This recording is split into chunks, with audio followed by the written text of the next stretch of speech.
Hi, my name is Mike, and I'm here to read a comic. And today's comic is Wonder Woman, issue number 216, dated March 1975. In terms of my impressions, I found this a pleasant read. This was pretty much on par with the type of stories you would get from DC. I think this one was probably a little bit more entertaining than most. But nevertheless, if you kind of like want to go through a pleasant time capsule experience and capture what DC was like in 1975, this is a pretty good issue to pick up. We see on the cover, the title was hosted at the time. So Wonder Woman, the main character of the title, actually had no agency in these stories because they were being told by these various hosts, and these of course are heroes in the DC universe. I think they started off with Green Lantern. Here we have Black Canary. Other issues I think had the Phantom Stranger and so forth. And what they were in charge of doing is that since Wonder Woman had gone from super spy catcher to superhero, she needed to be, quote, tested so she could rejoin the Justice League of America, which is kind of BS. I mean, Wonder Woman has clearly proven herself. She's a proven commodity on the superhero circuit. Nevertheless, she had to jump through these hoops. I guess they had to remind her, you're a girl. And so the stories are told through these reports by members of the Justice League of America. And they kind of say, this is what happened, and I approve of Wonder Woman's action. She passed this test. Because apparently she has to go through a trial of 12. So they're planning on spending the entire year with this type of narrative. There were people in the letters page who did complain about that. So we see the cover here. It's by Nick Cardy. Nick Cardy was DC's big cover guy artist in the 70s. He was to DC what Gil Kane was to Marvel. And again, this is a really good cover. He always drew good covers. The problem was that sometimes the interiors didn't match the expectations. But we see Wonder Woman, and she's leading a garrison of Amazons. And there's a man attempting in the water, attempting to be saved. I guess he was near drowning. And there's a sign saying that, death to any man who attempts to step foot on Paradise Island. So this is what Wonder Woman and this whole garrison is trying to do. They're trying to stop this guy from coming on Paradise Island, even though he's in desperate need of help. The story isn't really like this. I'm going to go into the story right now. Okay, before I start, the creative team is Elliot S. Magnin. I think he was like DC's second or third guy in terms of their writers. I know he's a top writer. He did write some pretty good stories. We see the art is by John Rosenberger. I think I remember seeing his stuff mostly in romance stuff. It's fine. I mean, the art's somewhat pedestrian, but it also was somewhat enjoyable, and the story was professionally told. And we see the inking was by Vince Colletta. So yeah, he rushed through these pencils. So it's just as well you kind of had pedestrian art here if it's going to be inked by Vince Colletta. And it's edited by Jules Schwartz. Yeah, the whole story makes sense. So anyway, what's going on is that Batman is having a conversation with Black Canary. I believe in the previous issue it was Batman who was doing the introduction. I think the Wonder Woman title was somewhat dormant, and I think a lot of probably readers were still thinking the spy version of Wonder Woman. So I feel like they had to sort of reintroduce her by using these characters, to catch, the kids' eyes. So anyway, Bruce, because he's relaxed, and that cow's off. So he's in Bruce Wayne mode. He's talking to Black Canary. Black Canary says, yeah, I pretty much got the report set. I just got to type it up. I'm not used to this. Yeah. You're a superhero. You're expected to go out and kick ass, not to type up a report afterwards. But nevertheless, Black Canary, she's up to it. She likes trying creative writing, and she's going to report on the Wonder Woman tale, Paradise in Peril. So we see Black Canary hard at work in front of a typewriter, as we expect all our heroes to be.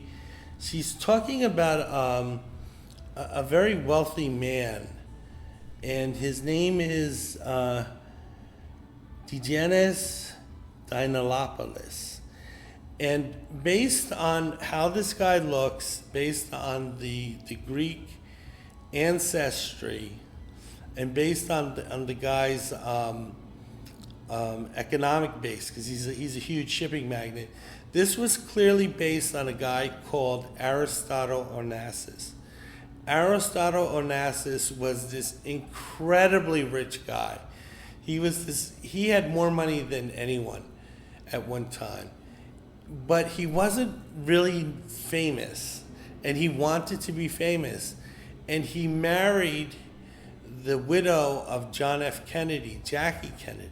That's how she became Jackie Kennedy Onassis.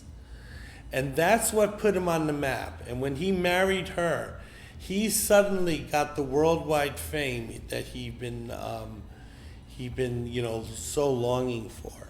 So this is clearly based on Aristotle Onassis. Apparently, Onassis here, he has found the location of Paradise Island. And basically, he's just sort of wondering what would happen if a guy stepped foot on the island, because apparently that's a big no-no. So basically, this rich guy, he wants to send his underling here, dressed somewhat oddly fashionably. I don't know if people in 75 dress like that. Nevertheless, he wants to send his underling to Paradise Island as a guinea pig. And he's basically calling him that. So anyway, like a good villain's lackey, he follows orders, much to his detriment. Apparently, Onassis, and I'm just going to call him Onassis, he has kind of this osprey, but instead of another jet coming out of the jet, a helicopter comes out of the jet. Suddenly, the lackey's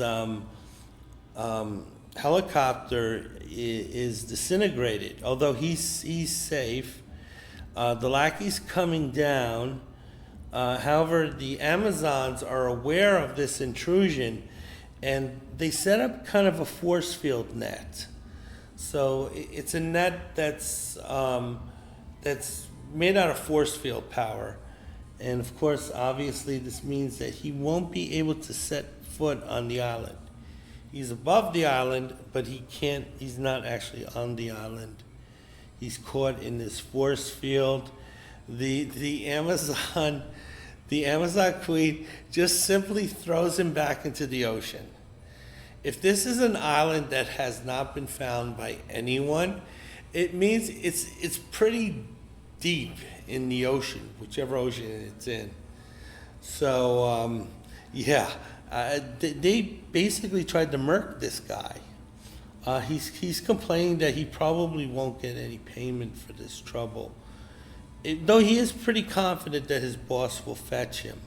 And obviously, being a comic from '75, we can assume that he was saved. Okay, so this is the report that we're getting from Black Canary.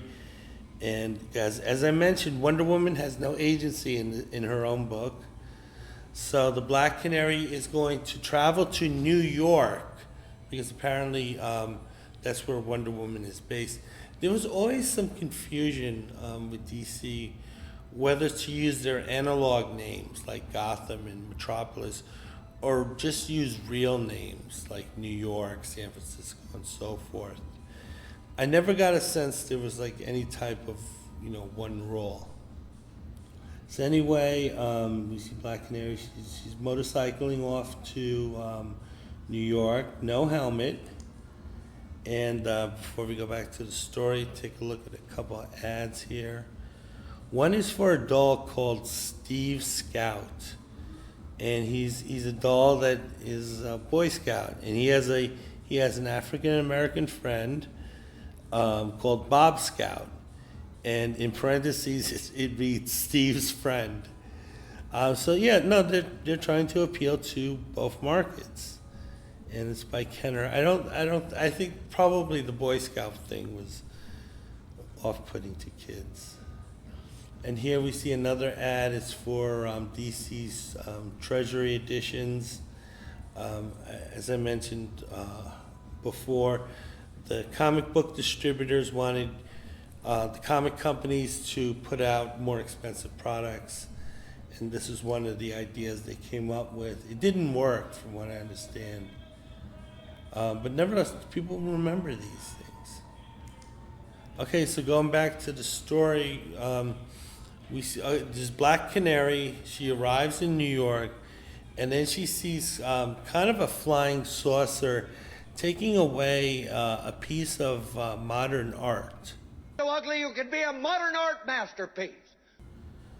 And then she notes that, by the way, I should note that when Black Canary stops her motorcycle, she's really close to a police officer here. And not only that, she's using her boots also to kind of skid on the ground. So that's not good riding by her. Nevertheless, she's concerned about the flying saucer. She sees Wonder Woman. Black Canary sees the mayor of New York, okay, and she asks, "Hey, how can I help out?" And the artist, who's I guess the guest of honor, he's explaining that the masterpiece that's being stolen is, a gift from me, and all that. But Black Canary, she's just watching Wonder Woman, and Wonder Woman's really taking care of business here. From her invisible plane, she's hanging by a ladder. And there's, it's not a hard ladder. And then she swings toward the statue. She grabs a hold of the statue. Turns out the flying saucer is manned by human beings. They're trying to figure out what's going on because they didn't expect Wonder Woman to do that. Wonder Woman, she knocks the statue free, but they're both in free fall. But then she uses her magic lasso to catch on to the UFO, the flying saucer. So she's holding on to both the statue because DC heroes, they care about property damage, and Wonder Woman's holding on for her life as the flying saucer is dragging. However, Wonder Woman is able to control her invisible jet to such a degree that she lets go of the statue, but the statue falls on the invisible jet's wing. So it's completely unharmed. And then it turns out Wonder Woman confronts the pilots of the flying saucer. See some art, it's a little cartoonish here, but it's like cartoonish in a very fun way. Black Canary's all, just watching with everyone else. The villains, they tried to shoot at Wonder Woman. The magic bracelets take care of that. And then Wonder Woman grabs both of them, and I think she knocks them out. Then, again, some very cartoonish artwork. She takes a hold of the statue that was on the jet wing, and she lands it right back on the mantle of where it was supposed to be. So she basically returned the statue. Everyone's very happy about this because this piece of modern art is there for everyone to see. And Black Canary, yeah, she's impressed, but she still has to talk things out as to where, hey, where she's working and stuff. Black Canary is very thorough. She's a very thorough woman. But one of the things she takes a delight in is that her outfit doesn't really stand out as, quote, unusual compared to everyone else's. And yeah, I remember seeing a few people kind of dressed like this in one point in my life. Because remember, at this point, Black Canary is kind of wearing this cabaret outfit. and she, rather than looking for a fight, she looks like she's kind of looking to get something else. But nevertheless, I would never want her to change. Okay, she's thinking to Aristotle for some reason. So she knows that Aristotle is kind of involved in this. And however, Black Canary wants to talk to Wonder Woman as, Diana Prince in her, civilian uniform. Which means that Black Canary has to go into her civilian look. What was interesting, and I think I picked it up from here, is that the two of them know each other, they know of each other, but they never actually met. It was something like that. So Black Canary can show herself as, her civilian identity, which is Diane Lance, I believe. Okay, so anyway, we see Wonder Woman. She's going from her Wonder Woman costume into her civilian clothing. She's using not the spinning method that Linda Carter came up with, but using the lasso instead.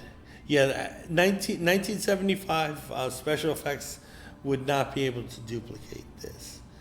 You see, she looks like she's about to go out jogging here, because she's wearing a two-piece outfit, monocolor. So, yeah, looks more like a gym outfit.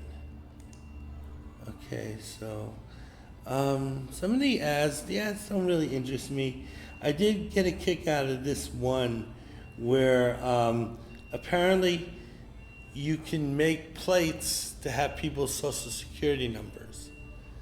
And I guess this was seen as kind of like a nice little gimmick for kids, but my God, the identity fraud nightmare that this might have been.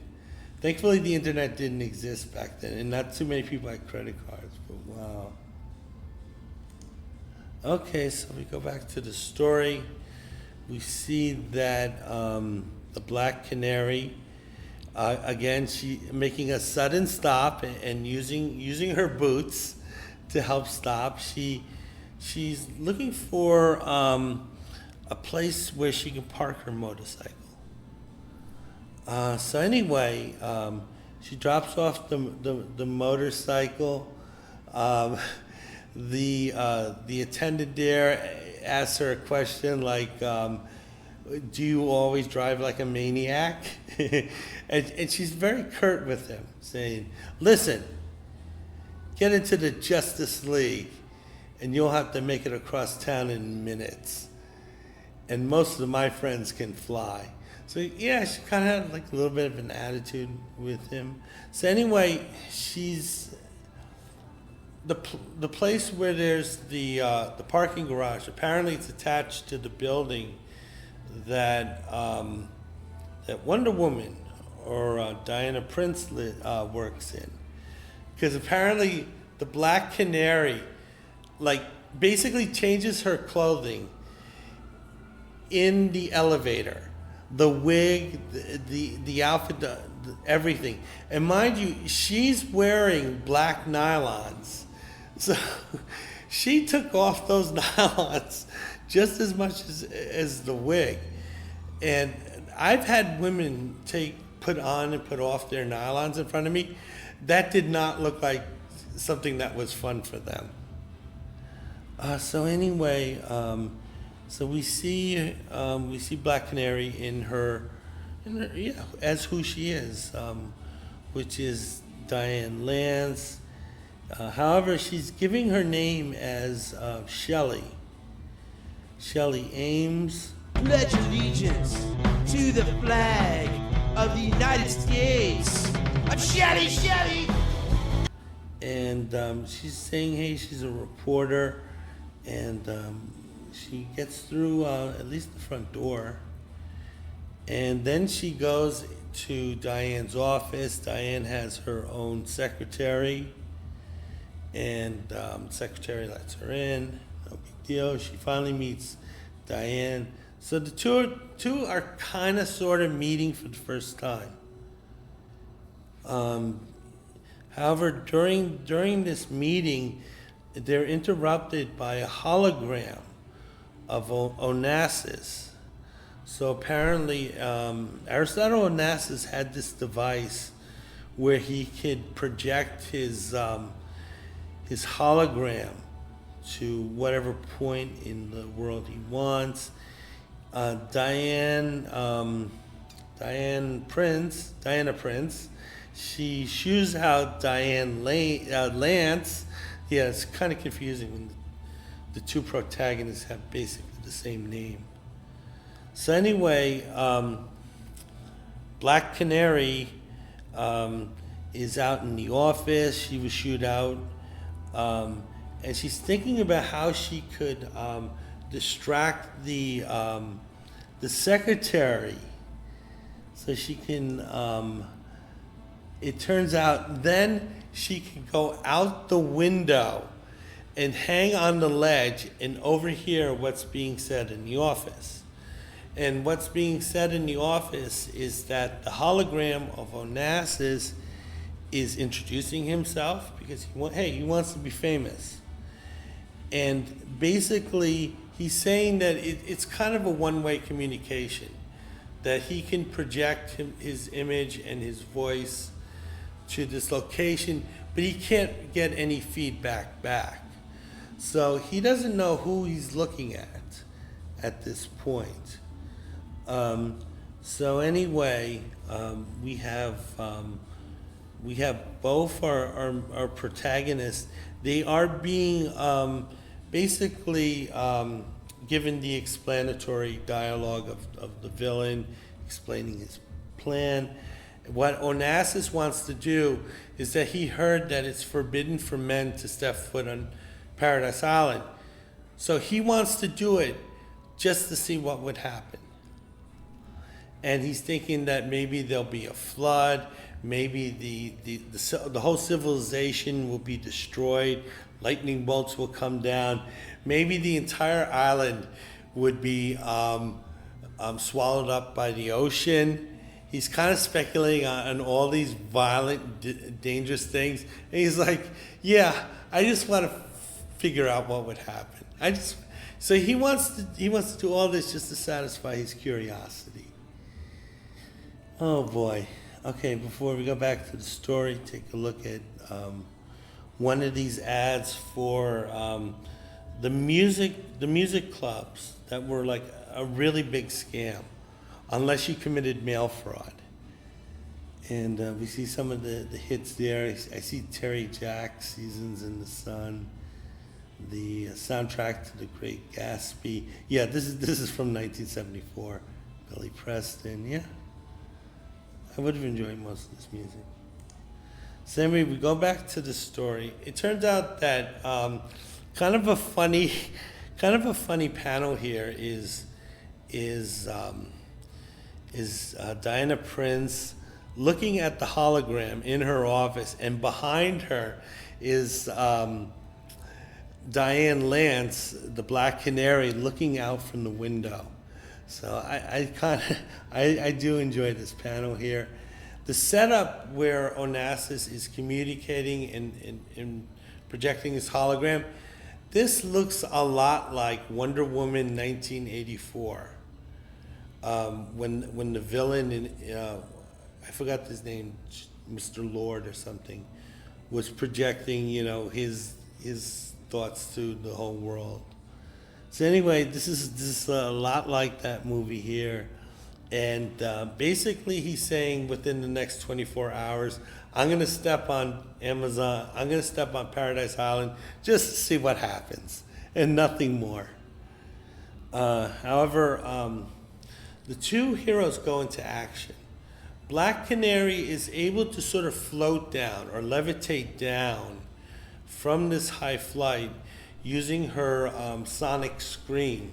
I guess the scream probably acts as a wave that she can kind of ride. So it's not fully flight, but it kind of like, it takes care of all the needs at this point. Wonder Woman is using her magic lasso to go from her costume, from her civilian clothing to her costume. Black Canary, she's impressed with herself. She's saying, hey, it's not the best power, but hey, I make it work. So good for her. Okay. Now Diane Lance, she has to get her Black Canary outfit out. Because remember when she was up with Diana Prince, they were all in their civilian clothing.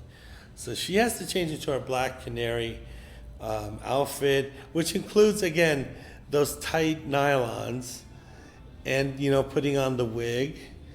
But it was nice that the stuff was still there in the elevator. Wonder Woman, I think she has the power of flight. It looks like she's flying. I never knew her to fly. Black Canary, she rides out on her motorcycle. I'm not quite sure she paid that ticket or not. Then Wonder Woman is attempting to communicate with Paradise Island.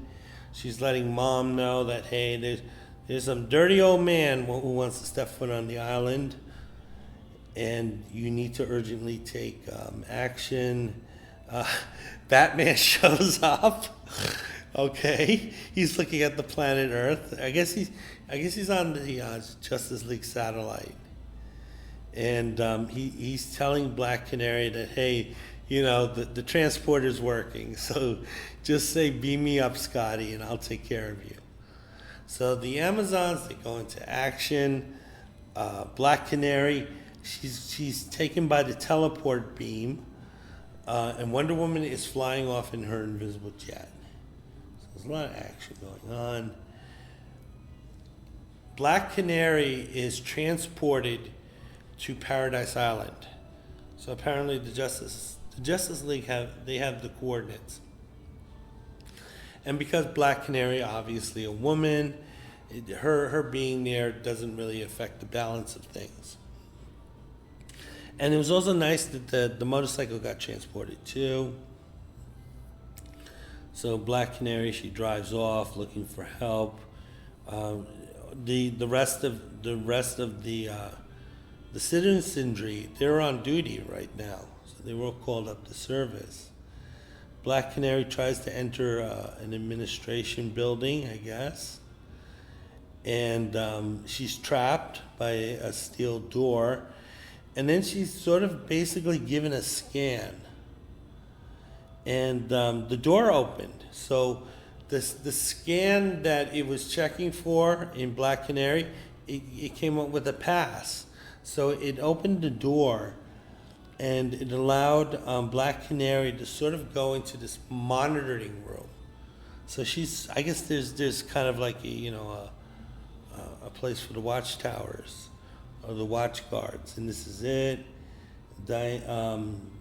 Black Canary, she's watching the action. The Amazons they look like they're on the attack, and then there's this strange battle of helicopters versus these land walkers.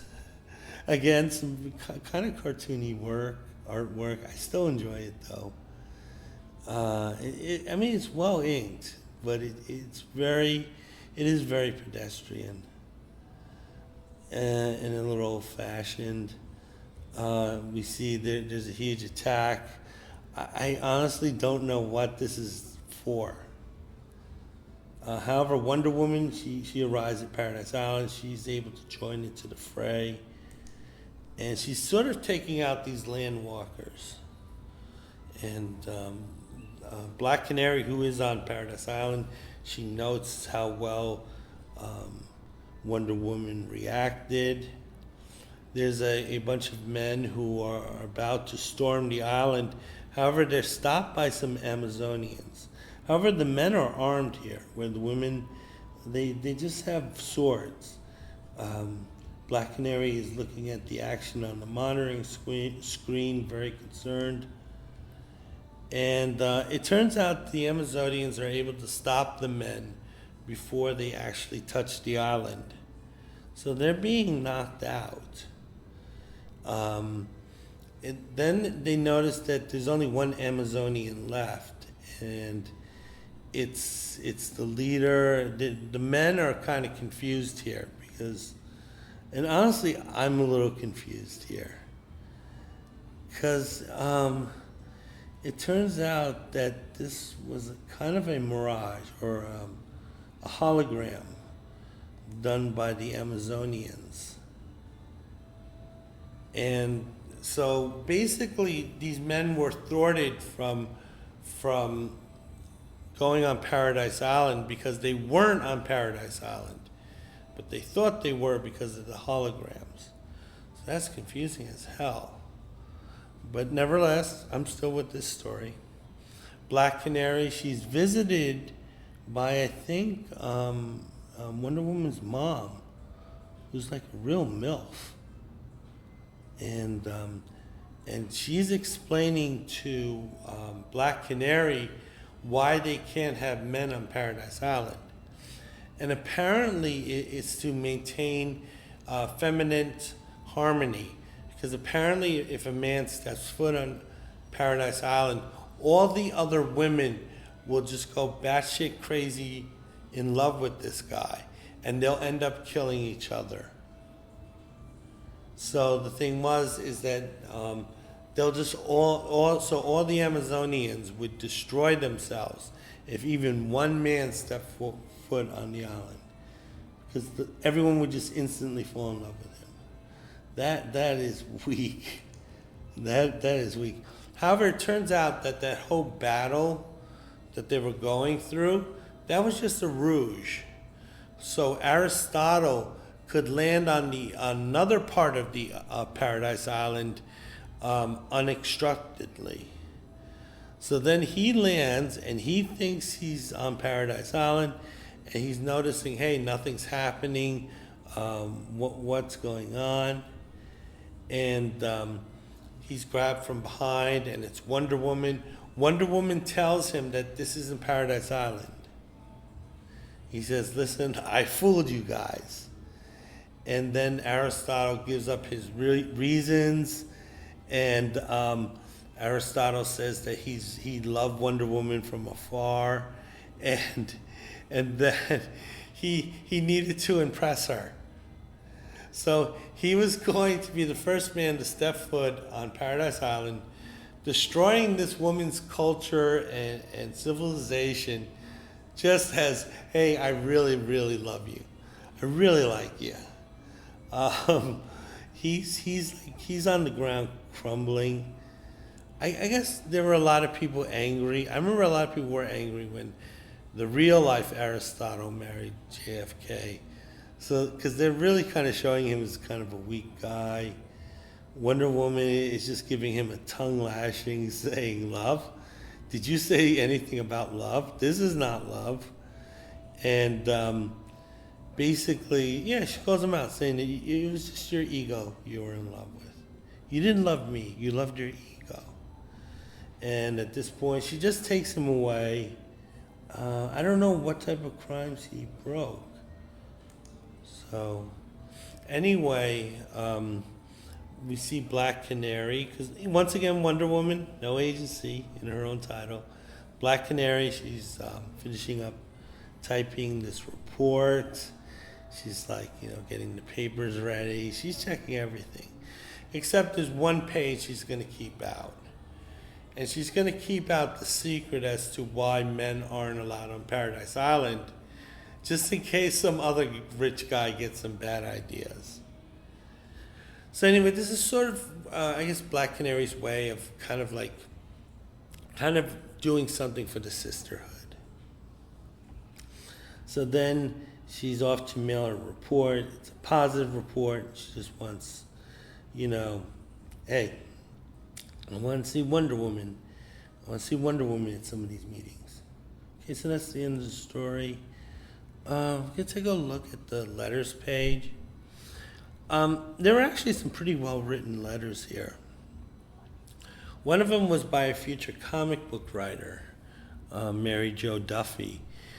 She was basically, I think she liked the story. It was in Wonder Woman 214. This is when Green Lantern hosted, but she's complaining that they use Green Lantern too much in it.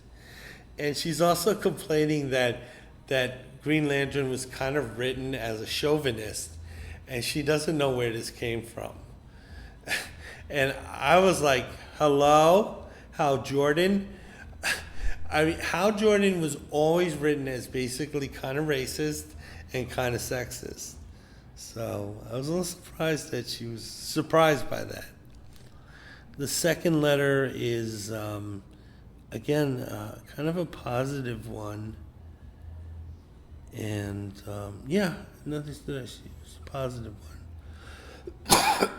I think there's one other letter that does mention that, is that they didn't really like the idea of this narrative of using a host to explain her adventures. Because again, it takes away from her agency. So this writer is complaining about that. And the last letter is basically not talking about the story, but talking about the ads. Kind of like basically the ads were very male heavy in the Wonder Woman title. And and the editors are like, hey, we gotta make money. Here's an ad, male oriented, with self-defense. This is a damn good looking ad here, I have to say. Okay, so that's my review of Wonder Woman issue number 216, and I hope to have more reviews up soon. Bye. Bye.